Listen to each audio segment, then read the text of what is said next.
Good morning, Wellport High School. As a reminder, there will be no school this Thursday or Friday due to conferences. Today, we are going to be talking about the new iPhone 15, a few school-wide reminders, and some weather-related topics, not to mention a spotlight on the Wellport student hero. And last, we will tune in with Jessica with some Halloween trivia. I'm a grape. And I'm a vine. Let's get into it.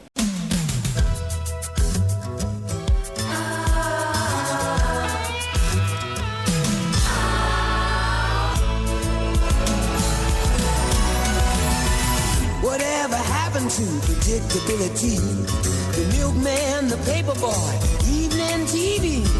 Did I get delivered here? Somebody tell me, please. This whole world's confusing me. Clouds as mean as you've ever seen. Ain't a bird who knows you're true. Then a little voice inside you whispers.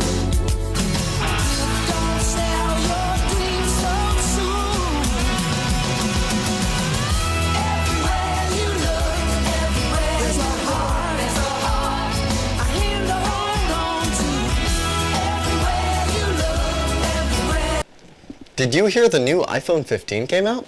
Yes, I did. But why do iPhones break so easily? According to Google, the design of the iPhone makes it delicate.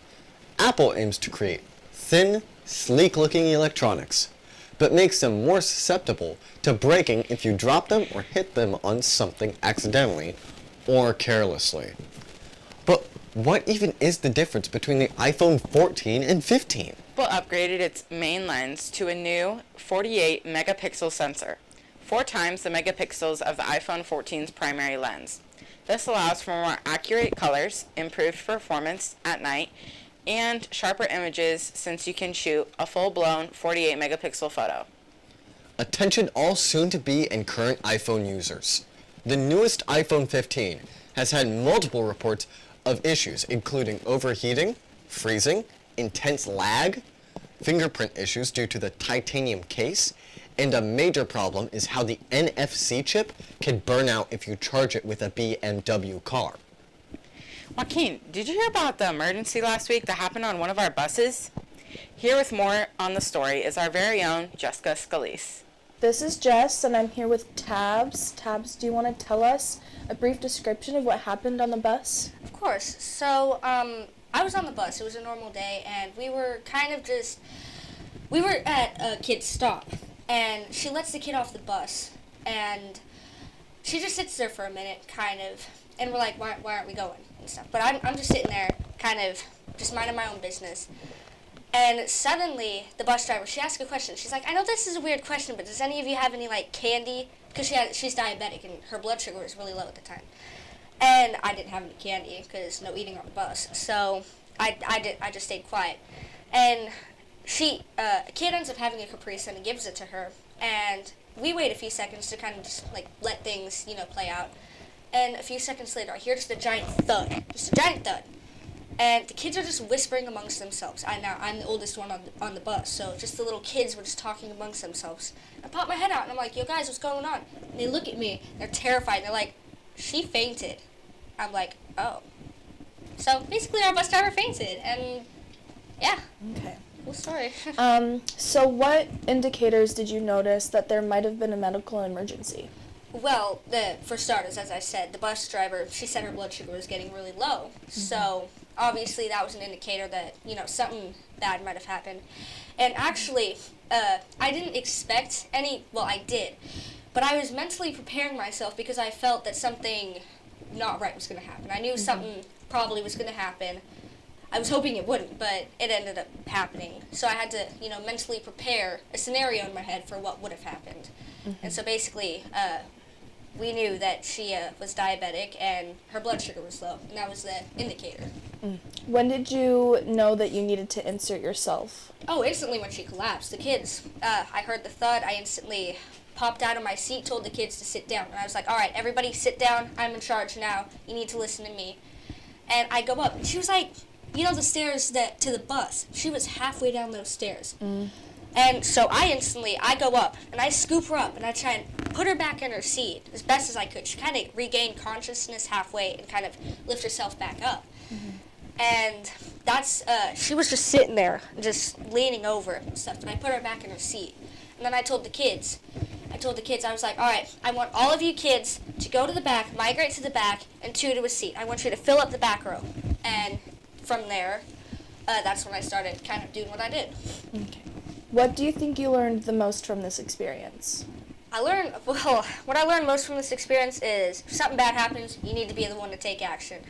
If people are just sitting around, there are people that see what happens, and there are people that help with what happens. And all those kids, they were just sitting there. They didn't know what to do. And I was the oldest on the bus, so I knew instantly we were not going to get home.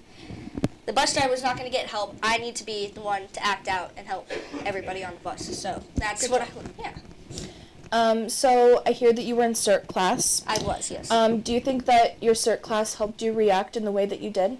Absolutely. I feel like CERT mentally prepared me. That's one of the courses you learn is to be mentally prepared and how to act out when there's a medical emergency. And that definitely helped me, get into action and do what I needed to do.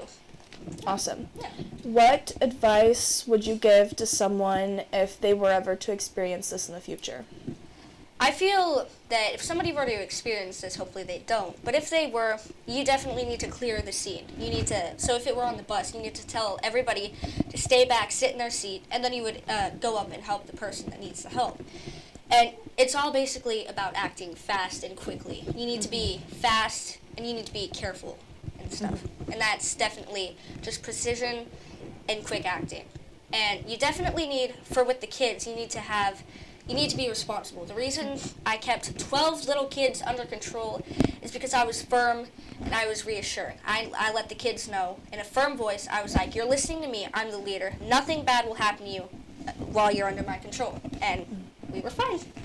Thank you. Yeah, of course. Awesome. Yes. Thank you, Jess and Tabs, for that great story. In other news, 2023 has already seen more storms than anticipated, with August bringing 6 named storms higher than the typical 3 to 4 storms. Through October 2nd, there have been 17 named storms, including 6 hurricanes and 11 tropical storms. News article Coin 6 says that there are multiple gale warnings on the weather conditions for the ocean. There are tough winds and rough seas right now, so it's put out as a hazardous boating condition. There were 16-foot waves with 28 to 51 mile-per-hour winds. Reminder, Spirit Week is this week. If you need reminders of what the themes are, look on the walls or lockers and also the social media page. The homecoming football game is the 19th, as well as senior night is 7 p.m. Conferences are the 19th and 20th. And don't forget, homecoming is this Friday on the 20th at 8 through 10 p.m. Let's go just one final time for the day with some Halloween trivia. What do you call the 3 witches from Hocus Pocus? The Sanderson sisters. The Spice Girls. The Sanderson sisters. What are the Boogie Boys' names in The Nightmare Before Christmas? I don't know that one. I haven't watched that movie since I was little. Oh no, I should know this. I watch that movie every year. One is like...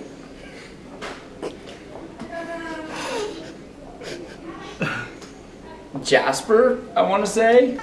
The Backstreet Boys. Thanks for listening. Do well in your classes. And pay attention because This is Wallport Weekly.